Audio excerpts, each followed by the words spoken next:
Depois da casa de recuperação, Kiko começa a perceber a vida com outros olhos. Você falou em se perdoar, porque você se culpava de muita coisa? Não me culpar de muita coisa, mas por não saber lidar com aquelas circunstâncias naquela época. Eu podia ter feito diferente se eu tivesse a mente que eu tinha hoje. Eu podia ter feito melhor. Às vezes eles podiam estar vivos, mas Deus sabe todas as coisas. Eu tive que passar por aquilo para mim aprender o que eu sei hoje, né? Eu tive que passar por aquilo para conversar com meus vizinhos que usam droga, que estão se prostituindo, para amar eles do jeito que eles são e saber que Deus pode mudar a vida deles também. Eu tenho certeza disso. Depois que eu saí daquela casa de recuperação, eu comecei a frequentar a igreja Batista da Lagoinha. Eu trabalho lá hoje, né? Fui obreiro, voluntário, voltei a ser funcionário, sou obreiro, né? Então eu comecei a reconstruir, né? Os problemas que eu tive no passado, eu estou consertando. Questões de dívida, questões estruturais, né? A casa eu estou arrumando aos poucos, eu mesmo. E eu estou caminhando. As dívidas eu estou quitando, né? Porque o problema com a droga passou, mas o que eu fiz eu tenho que consertar. Minha esposa, nós éramos dois estranhos antes de eu passar pela casa de recuperação e antes de eu aceitar Jesus na minha vida. Porque era traição, prostituição, mentira, droga, tudo quanto é coisa de errado. E meu menino, ele tinha medo de mim, entendeu? Meu menino não chegava perto de mim por causa das pessoas que estavam ao meu redor. Tinha traficante que entrava aqui dentro de casa, tinha cara que saía da cadeia, vinha aqui para casa. Pessoas já moraram comigo aqui usando drogas, entendeu? Muitos amigos que eu tenho ainda usam drogas e em nome de Jesus eles vão ser libertos ainda. Eu creio, eu creio. Eu acreditava que era só a morte mesmo para ele, era a solução, porque a gente não tinha sossego. Cada batida no portão, o coração tremia, era achando que era alguém chegando falando que tinha morrido, ele ficava 15 dias desaparecido. Aí, graças a Deus, né? Mas não já tinha havido tanta morte na família, mais uma não seria pior ainda? Era para isso mesmo, morresse acabava tudo, né? Porque a família já era toda destruída. Então a única solução, ele melhorava ou eu morria. Entregar mesmo para o Senhor, acreditar, confiar e deixar, né? Porque realmente é só mesmo o Senhor que pode fazer o que a gente não pode, o que a gente quer, é impossível para o homem, aí ele vem e faz a diferença. Vê que pode fazer, pode acontecer. Eu acho que é só Deus mesmo. E eu creio assim, acreditar, crer. Nunca assim, desistir a gente desiste mesmo, do homem a gente desiste, mas Deus não. É confiar. Por que você não mudou daqui? Olha, eu nem pretendo mudar daqui. Eu pretendo ser uma referência daqui aonde que eu estou para essa vizinhança ainda. Eu ainda pretendo ver meus colegas que usam crack serem libertos. Pretendo trazer uma célula de pessoas que não são normais para cá. Entendeu? Pessoa normal fica lá na igreja, pessoas que têm problema tem que vir para essa célula, assim. Eu quero fazer isso ainda. Já tive célula de casais aqui, mas agora eu estou terminando a faculdade, né? Estou estudando, terminando esse ano, vou ver se eu formo. E a minha ideia é montar essa célula com esse meu vizinho aqui, que ele conhece a palavra, mas ele ainda não é um convertido, entendeu? Ele vai ser um Paulo evangelista ainda, tenho certeza. O único que cura, liberta e salva é Jesus Cristo. Entendeu? Se você abrir a porta, deixar Jesus Cristo entrar na sua vida, você vai ter um sorriso melhor do que esse. Você vai ter um sorriso além desse, entendeu? Você vai ser curado, sua família vai ser restaurada, seu lar vai ser edificado, porque a palavra de Deus fala isso. Onde abundou o pecado, sobreabundou a graça. E eu tenho certeza que isso pode acontecer na vida de todas essas pessoas que estão hoje enfermas aí no mundo das drogas. E aí, galera, tô aqui do lado do Jonathan, músico, que tem uma história muito bacana para nos contar hoje. Moro no Teixeira Dias há 29 anos já, cara. Fui criado no bairro aqui, conheço tudo, qualquer buraco que você imaginar desse lugar. De Barreiro eu conheço bem mesmo. E foi aqui que eu conheci do bom e do mal, né? Conheci a droga aqui também, os amigos que usaram droga, a história toda aconteceu aqui mesmo. Até a salvação aconteceu por aqui. Filho caçula de uma família de músicos, Era de se esperar que Jonathan também se interessasse pela arte. Sou originário de família de músicos, né? Sou sobrinho do Neném Batera, grande baterista aí de Minas Gerais. Sou sobrinho do Neném, do Reinaldo Câmara também, do Dom Vaz. Então, assim, dos dois lados da família tem muito músico. Que eu conheço deve ter no mínimo uns 10, 12 percussionistas e bateristas aí. Então, desde pequenininho, né? Crescendo nesse meio, meu pai tocando nos carnavais da vida, tocando nos barzinhos e tudo mais, eu acabei aprendendo. Com 8, 9 anos já tocava instrumento de percussão à vontade. O que ele não sabia era que esse talento estava ameaçado. A música te ajudou em algum momento a pensar e refletir sobre sair das drogas? Bom, eu perdi o meu talento, acreditem. Eu perdi mesmo, eu não conseguia tocar, não conseguia cantar mais, porque eu canto também. E a música evangélica, assim, me ajudou. Por um breve momento, quando eu ouvia algum louvor ou outro, eu me sentia mais tranquilo, mais calmo, conseguia pensar a respeito do que estava acontecendo na minha vida. A cidade foi tomada pelos homens, na cidade dos homens tem gente que consegue ler. O que estava acontecendo na vida de Jonathan, ex-militar do Exército e músico promissor, era assustador. Eu perdi a confiança de todas as pessoas ao meu redor, todas, sem tirar nenhuma. Desde os músicos em que eu costumava tocar com eles, quanto os meus irmãos, os meus pais, já não me davam bola. Se privavam a guardar as coisas de valor escondido. Os lugares dos quais eu chegava, as pessoas comentavam. E eu já não tinha controle sobre a minha vida mais. Qualquer coisa que eu fosse fazer, mesmo achando que a noite estava começando bem, eu fosse tocar com alguém, eu fosse dar um rolê com a galera, o final dessa noite era sempre a droga, eu já não tinha mais esse controle.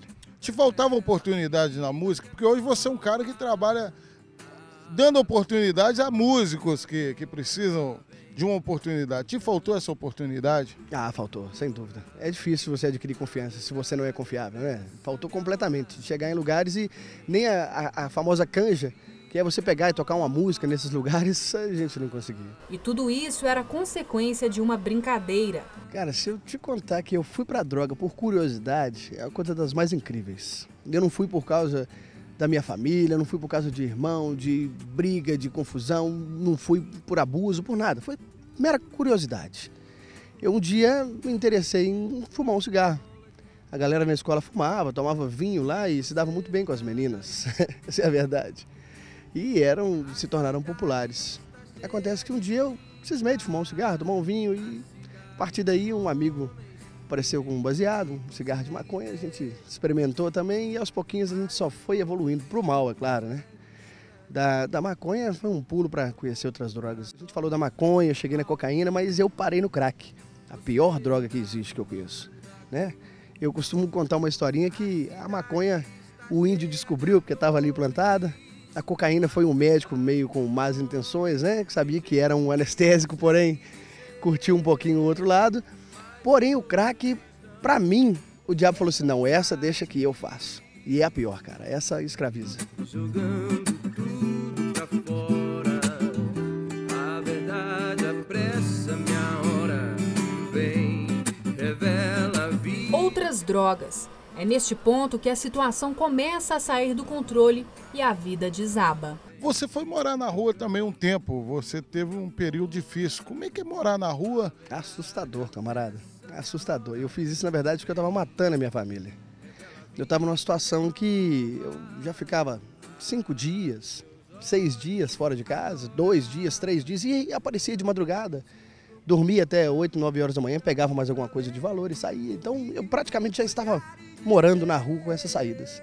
Até que um dia eu cheguei e com lágrima nos olhos eu vi por cima do portão que meu pai havia mudado a fechadura de casa. Eu já não tinha chave, eu já não tinha como entrar.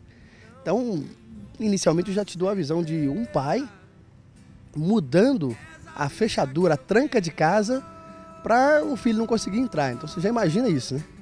Chegar em casa assim e não conseguir entrar é assustador, cara. Aí uma tia abriu o portão, eu cheguei a entrar e tudo mais. Porém, a briga foi muito grande e eu vi que eu estava piorando a situação da minha família. Minha mãe já tinha adoecido por causa disso. Sobreviver na rua é muito interessante. Eu tive algumas experiências na minha vida antes de ir para a rua. Eu sou ex-militar também.